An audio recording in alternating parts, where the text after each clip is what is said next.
Welcome back to Cox Connections, a program that provides up-to-date information on events that affect you, our customers. Fort Monroe spans the American story through the 21st century, from the American Indian presence to being a safe haven for freedom seekers during the Civil War and more. Here to talk with us today about this national monument and what is in store for its future is Glenn Oder, Executive Director of the Fort Monroe Authority, and Aaron Firth, Park Ranger at Fort Monroe National Monument. Gentlemen, welcome to the show. Thank you for having us. So, Aaron, I understand that the National Park Service and Fort Monroe have made great progress together. Tell us a little bit about that. We really have. In the efforts at Fort Monroe for the last several years since the proclamation creating the National Monument itself in 2011 has really been very much of a collaboration effort to make this happen for the nation and everyone involved. There's been a lot of work taking place to set things in the right direction for what will come in the future. One of those is a lot of work going on into foundation documents and setting things in motion in that regard. The foundation document is certainly a very important one to us that was recently completed just within the last year that will help direct all kinds of projects and preservation efforts and conservation work and just what kind of type of programming might be coming along the road as regards to those levels of significance that have national, international, local, and state significance for the country here, specifically at Fort Monroe, in any number of things between cultural, natural, and historical significance.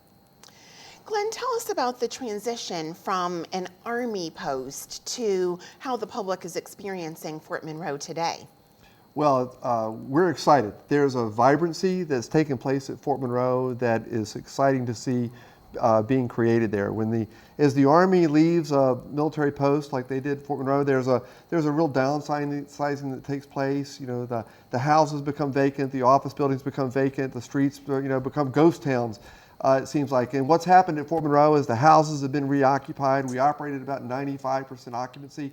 Anybody can rent one of our houses that qualifies for the lease, and so we're always encouraging people to go to our website and look at our houses. The businesses are starting to move in there. We've got an engineering firm and an architecture firm, a law practice, 2 restaurants now on the property. Both churches are occupied on Sunday mornings, some with more than one service. The beaches are exciting.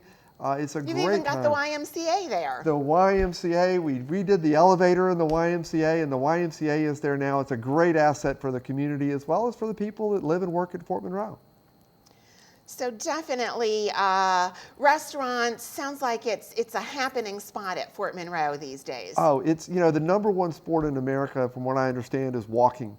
And we've got miles and miles of opportunities to walk around the beaches and walk on the boardwalks at Fort Monroe. People are out there with their kids in strollers and their dogs on leashes, and it's just when the weather warms up, it really is a great place to be. Perfect place to be. Aaron, I understand that this is the 100th anniversary of the Park Service. It is.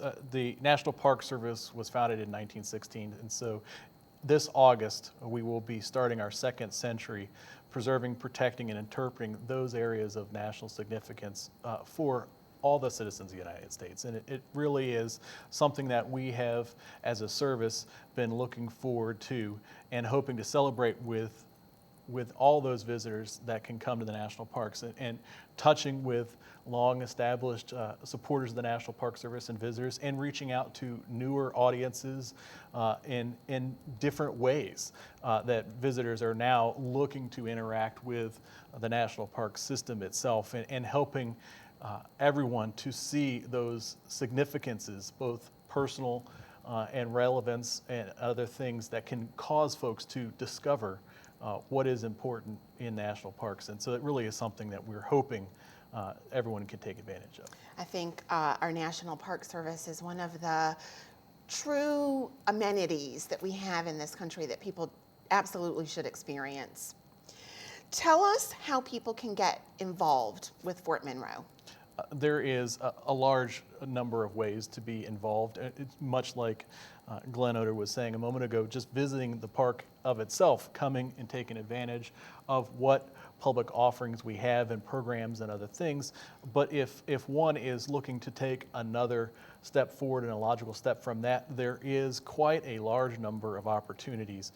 There is a program that the National Park Service has had since the 1970s and before that allows folks, citizens, to volunteer in parks. It's called a VIP program, and it truly is some of the most important personnel that the Park Service has. People giving of the most precious thing that they have that they can never get back. Their time. Is their time and their passion and their skills. It really is something that we within the Park Service itself value, and we know the public does as well. And so that is something that if someone has interest to, they can. And it ranges from a number of things between helping to clean up beaches and take advantage of preserving the natural areas to giving tours and landscaping. And there's almost anything that someone with the National Park Service can do, a volunteer can do. You also have a friends group, right? Tell me a little bit about that. Well, the Fort Monroe Authority has a nonprofit group that they work with. The Park Service at the moment does not have a friends group to work with, but that is something that many parks have that are avenues for connection as well. But other ways to connect that you may have heard of is reaching out to those younger audiences with programs such as the Junior Ranger program, which children of all ages enjoy. And including the not-so-junior Rangers, coming and hoping to bring another way to reach out and extend those significances to all levels of appreciation. So one of the things that I love about being here is attending some of the events at Fort Monroe. And I know that there are a lot of them. Glenn, tell us sort of what you've got on tap for this year at Fort Monroe. Well, through the Fort Monroe Foundation, which I think is what you were alluding to a moment ago, we have corporate sponsors as well as individual donors and just philanthropists that generate revenue for the Fort Monroe Foundation so that we can host concerts at Fort Monroe, fireworks displays, ghost tours. We do holiday home tours, and those opportunities help us a great deal so that we can continue to tell the great stories of Fort Monroe and create this venue that people really want to come and be on this island, you know, in the Chesapeake Bay. And so that's one of the tremendous opportunities that we have at Fort Monroe is through the foundation and being able to do these great events. We also do education through these events. As a supporter for the Fort Monroe Foundation, we create new exhibits in the Casemate Museum, or we refresh old exhibits in the Casemate Museum. We also host walking tours. We have pamphlets and brochures that we pass out because we want people to understand the history of Fort Monroe.